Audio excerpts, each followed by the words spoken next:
Now, I'd like to start with a question I posed earlier today and yesterday about, fundamentally, has anything changed? Are we back to the old normal?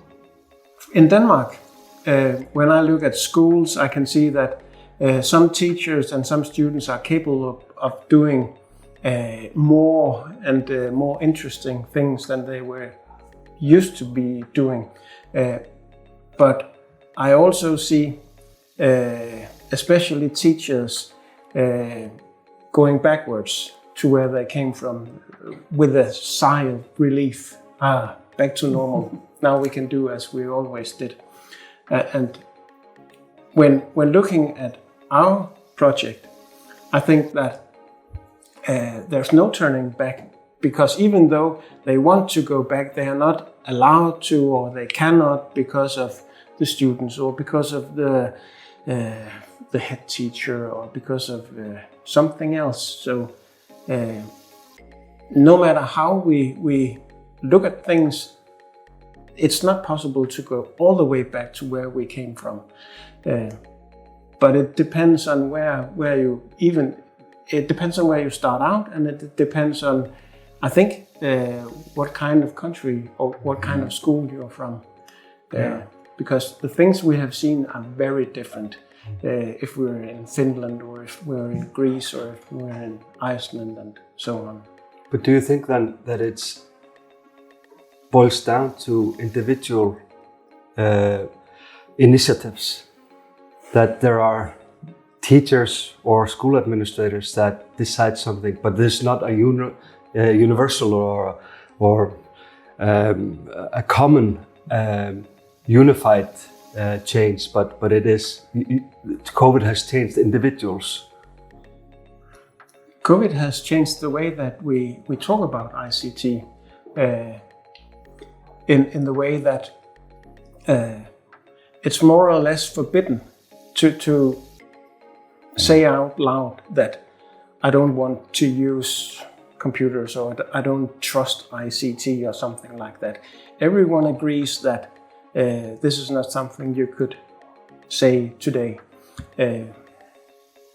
And I think that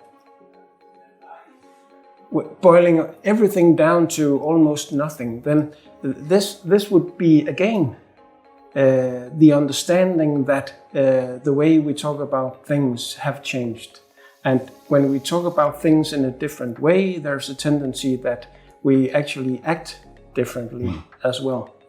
But one of the things I've been wondering about is that if we want students or pupils to be able to have, a digital mindset, or a digital understanding of maybe future technologies, things that we have not foreseen yet, and to be capable citizens in a digital world. How should we educate the educators? What would the premises be in a scenario like that? Could we go with a new vision or something from this, and saying that we need to tell the educators to do something specially, or we have to teach them in a certain way? In Denmark, I think very much depends on the individual teacher. So if I should answer my own question, I would say that you have to give the teacher freedom to experiment, and freedom to learn, and freedom to have the time and resources to be wiser together with peers. So I would move away from traditional education or traditional ways of teaching the teachers, and give them a space of time instead of telling them to learn something specific. Well, this correlates quite a lot with the schools that we visited yesterday and day before yesterday, with teachers expressing that COVID actually forced them to open up their minds and adapt to different approaches. Something they might have been pushing for a while, but didn't have the collective agreement in the schools. But COVID pushed them.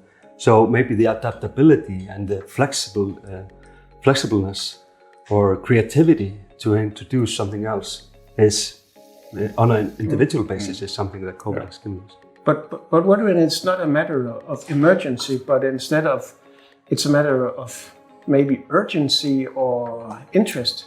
What would change? And I think that all the time there has been different kind of teachers with different interests. These kind of, some of them, I think the people that we have seen, we can call them innovators or early adapters, these people who are really interested about this area and who develop lots of stuff. And I think there always has been also these laggards or late majority who are not really interested about this.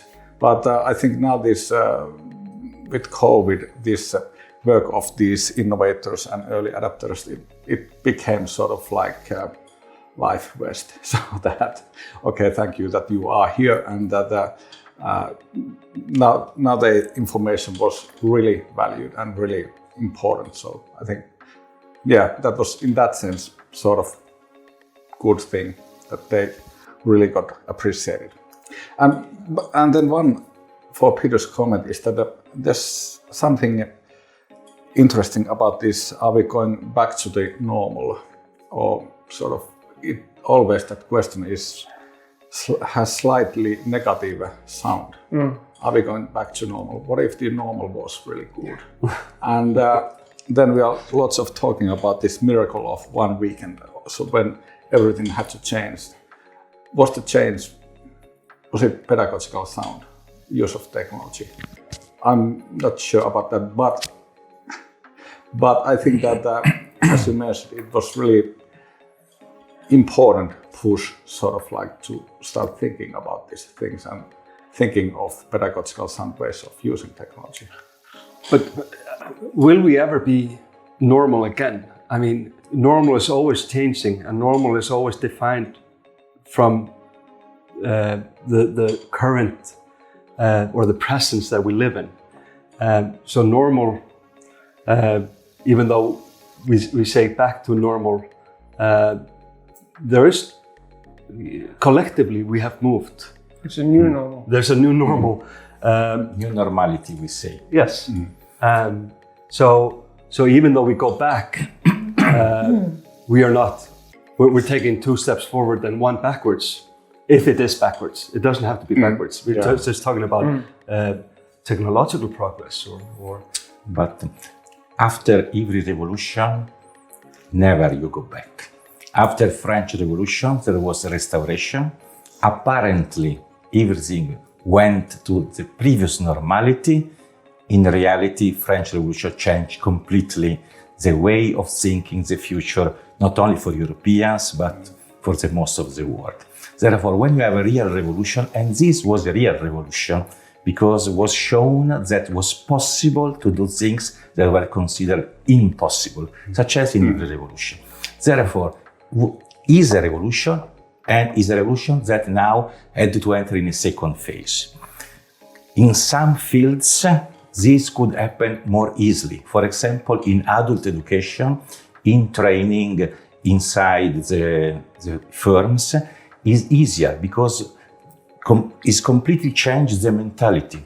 The distance training in the past was considered useful only for a few topics, such as computer science and so on. Now it's clear that it could be used in a very effective and a cheaper way in every topic.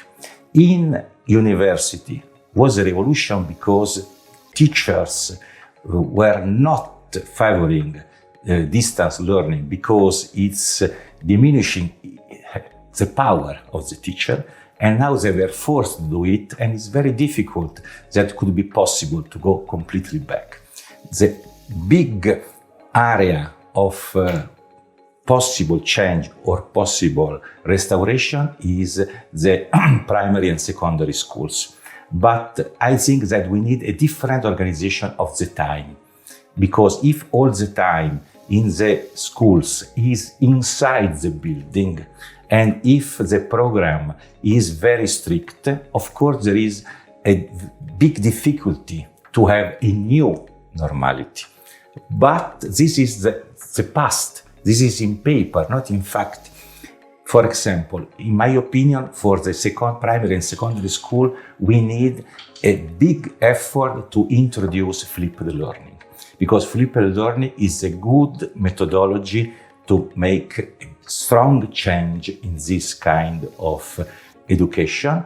But to introduce flipped learning, theoretically, you need agreements and so on. In Italy, there are more than 50,000 teachers that completely out of Italian rules use flipped learning.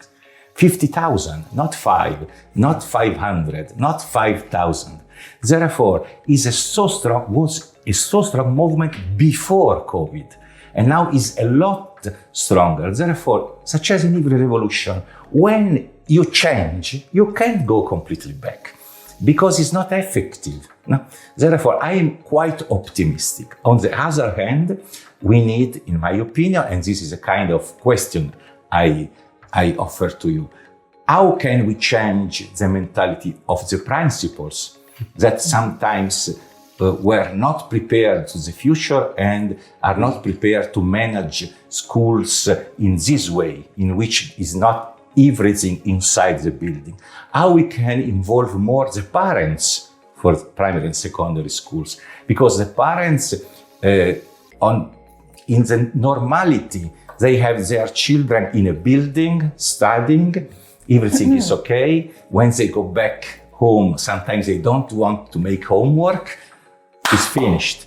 With this new way of learning and teaching, you have more flexible scheduling, you have more to do at home, more involvement of the parents too. Therefore, in my opinion, we need to focus on this question, how to train the teachers, because we need a lot of training more, how to train and involve the principal, and why not, how to involve the parents. Because if we involve the parents, we can involve also the government and have really big changes.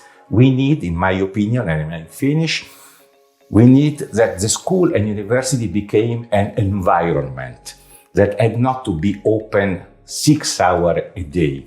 We need an environment, a kind of culture environment that had to be open 10 hours a day, 12 hours a day. And in this environment, we had to create separate pathways according to the different pathway of the students. I have seen that in Iceland, sometimes you have similar things. I hope we can create all over Europe. The idea is that the state had to guarantee almost a minimum level, but why not to have a lot more?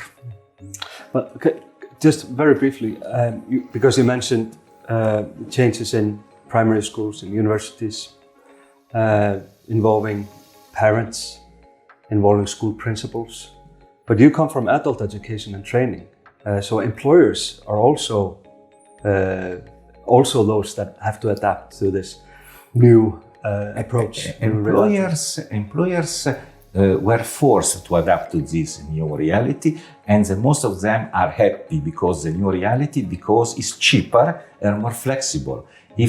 Before COVID, if you had to deliver 8 hours of training, you have to put one employee away from the firm, sometimes in one other town, for a full day or even more than a full day. And you have to pay also the transfer, you have to pay the hotel, and so on. Now you can deliver the same training in pills of 1 hour each, for example, at the end of every working day. Therefore, it's more flexible and more cheap. But I want not to say that everything is all right. No, we need all over Europe a kind of stimulus to make more training for workers and for adults. because the statistics said that in a lot of countries, such as in Italy, the training is really little. The owners, the employers, they deliver mainly the compulsory training on safety at work, on hygiene at work, on privacy, and they deliver quite small training, for example, for customer satisfaction, for upselling, and they deliver even less training for other topics that are the same fundamentals, such as communication, such as to work in group, and such as understanding the needs of the other, such as leadership and so on. Therefore, we need something. In my opinion, we need to create a mechanism similar to the French one. If you don't deliver an amount of training that is for 4% of the cost of your salaries, you have to pay this money back to the state. Therefore, is a kind of mechanism in which you say training is fundamental for competition.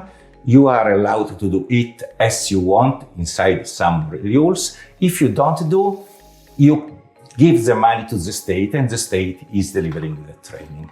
We also need the parents to be part of our team with our education and rehabilitation students with special needs. We were not prepared at all for the situation with the COVID because our work is based on the individual work in the small groups, in the rehabilitation process that needs to be present, not digital. So in the situation when we realized that the school need to be closed and all our programs need to be closed, few days we were really in the shock and didn't know what to do. And we have small children, we need the parents to be in contact with rehabilitators. And then we started to build some programs that we can do online. So now after we look back, we see that we've done a lot and that we have something to share with the others, but also we need a lot to learn. What we've done, also we use creativity with our parents, students and rehabilitators to find completely new way of learning. Also we use motivational factors, for example, quiz contests that students who are learning to be cook and pastries prepared at home together with their parents, something that their teacher gave them as an assignment. So it was very, very good, and we motivated them, for example, to put on the internet what they made. And the best one gave an award, and it was a time when COVID was strictly and nobody could go out, but we organized it personally and take a video of that, so it was encouragement. So we really find completely new ways how to deal with our students, how to motivate them, and also about the mental health of our students. It was also part that nobody didn't care. It was a more important thing at the first moment, how to prepare programs, how to organize the things to be functioning. But very soon we created also internet portal that they are connected with us, and so we were together in the process, and it was easier for all of us. For teachers, they are now in the process of learning. We have also very interesting thing in Croatia. I don't know if somewhere else. National television organized program that was distributed every day for each grade from the primary school and secondary school. So our teacher can use that also, and I see that they are using that. So it's something that is like a base, but of course, special need education needs individual approach. So we always try to find individual way with our students, but it was really challenging. And from this project, I can say that we learn a lot as a motivation, as ideas, and concretely flipped learning method is something that we really want to involve in our program. So we started to do that kind of preparation, and I hope that it will be really concrete results from this project for us to start with our students with special needs to learn that way. I think you touch on an important point. The necessity of being together. Yes. Not necessarily in the same room, but in the same atmosphere or at the same time. And when you say you could deliver training in small pills an hour once in a while, you will miss the opportunity to be together, to disagree and to discuss and to agree and to actually do what we are doing now. If it is so and so, because some distance training is asynchronous, therefore is true, you miss completely the opportunity, and in my opinion in this case it's fundamental to create a community, for example a mixed community of tutors and students that are workers, in which they can discuss some topics, exchange experiences and so on. Instead, when it's synchronous, you have chat and you have the possibility to have some discussion inside the group. It's true, when the distance learning is asynchronous, you risk to have the same situation when you read a book. You are alone with the book. And therefore you need first some tutoring to stimulate you to do it. To stimulate you to do the best way, not to remain in front of the computer but very passive and not understanding. And second, we need communities of discussion, especially when we speak about safety at work, we speak about hygiene in the food, in which it's important to understand not the theoretical views, but how they apply to your reality. When you are in a classroom, you exchange ideas, you say, I have not understood, you say, I want to understand your experience, and so on. I completely agree. We miss something if there is not interaction. I think we need to wrap up a little bit. We can talk on, but I think, what you were mentioning, it comes down to one of the teachers that said, COVID taught us a lot of things and pushed us to incorporate or adapt to technologies that we hadn't used before. But what we all realize when we come back is how important the social aspect is as well. Because we talk about schools as being, it's not the bricks and the windows. It's not the physical spaces, but it is a space. And space can be virtual or it can be online. It could be synchronous or asynchronous. But it's always some form that defines us and defines a community where you are set on learning. I want to bring just at the end.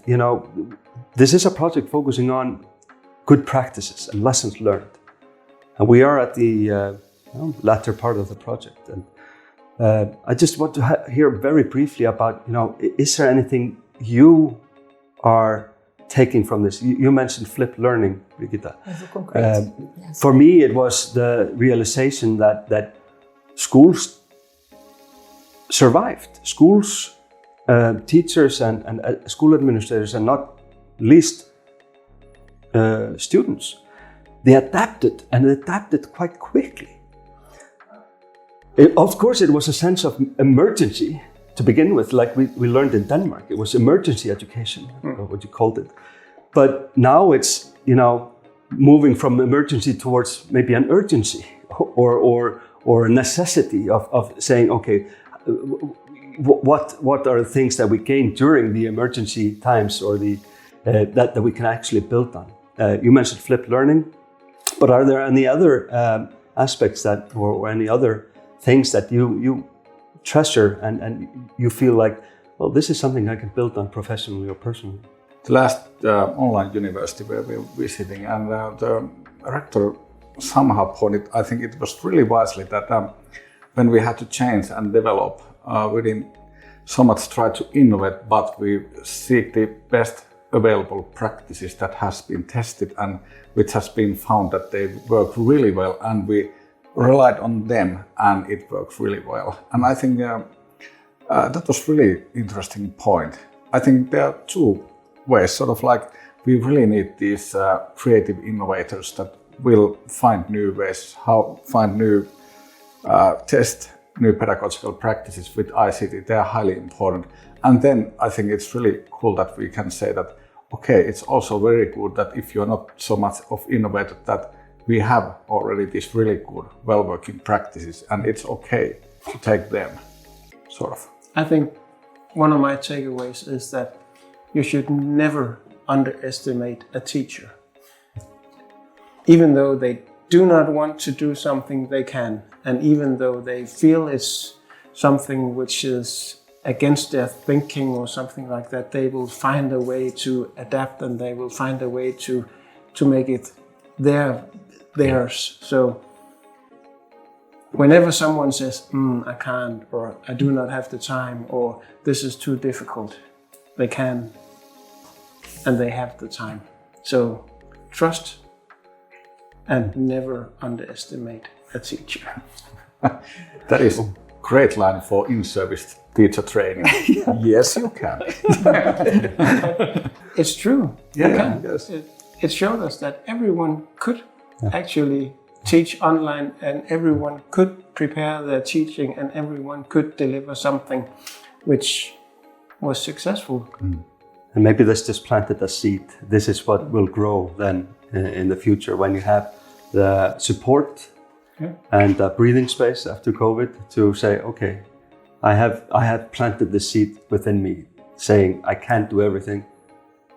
And it is possible to change things, even though it's small steps at a time.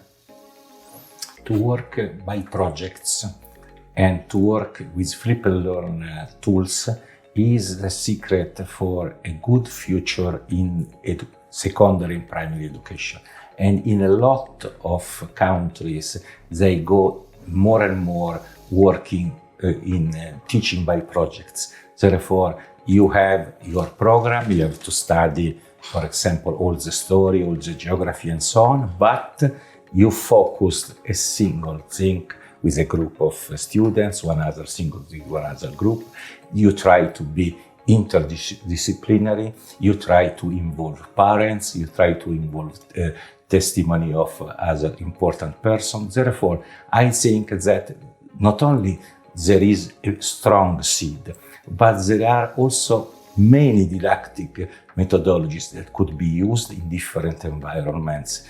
And we need simply to help these experiences, for example, with a pushing principle to favor this, creating European projects. We have seen that European projects are a good way to introduce modification, changes, little revolutions, because you are forced by Europe. I think that all over Europe is very fashion to be us. I had to do it because Europe asked me to do it. Okay, Europe now asks to make a change, to enter in the 21st century. Well, Thank you. this has been our program for this week. We see you again next week. I want to thank my panelists for participating here today. And I want to thank the viewers.